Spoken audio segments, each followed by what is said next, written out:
If you really want to dive into a particular lead, you'll go to the individual lead record, and you can do that by clicking on any of these leads. So when you go to the lead record, you'll start out on the Details tab. The Details tab will give you an idea of what they've been searching for when they're on your site. You'll see the average square footage, average price, and average bedrooms and bathrooms of the properties they've been viewing. You'll also be able to see how many inquiries they have where they've filled out particular forms on the website, how many searches they have saved, how many properties they've viewed, and how many properties they have saved. Over here on the right, you'll see their basic contact information as well as who the lead is assigned to.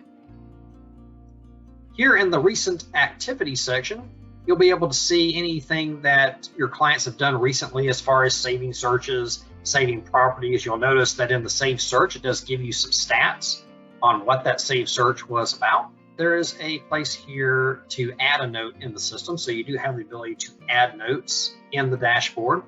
If we scroll down a little bit further, you can see where that note can be added. So you can type in the note and click this button right here to add that note to the record.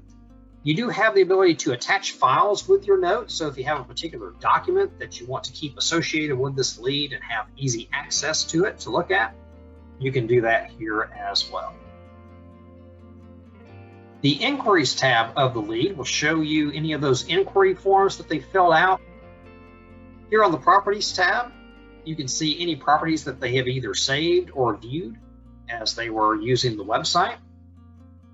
The Requests tab will show you if they have filled out a request to do an in-person tour of a property. So this is one of those opportunities to get your agent partners involved.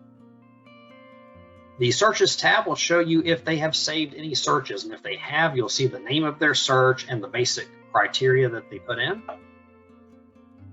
And then this last tab we'll spend a few minutes on. This is the Campaigns tab.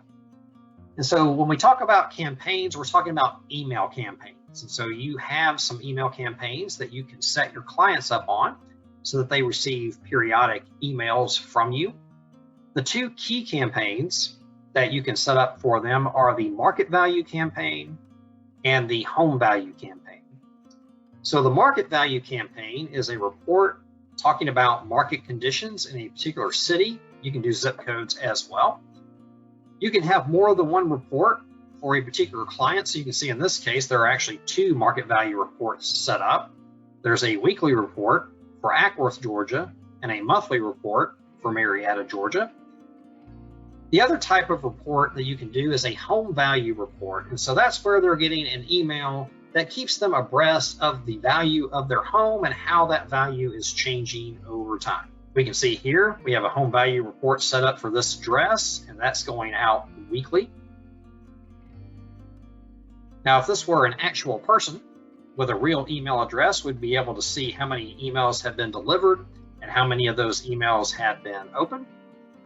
When we click on the calendar icon here, we can see the activity related to these campaigns. So we can see when emails were sent out, if they were successfully delivered, or in this case, if they bounced. So this gives you a way to identify any contacts or leads that you have in your database, or maybe the email is not valid anymore or was never valid to begin with.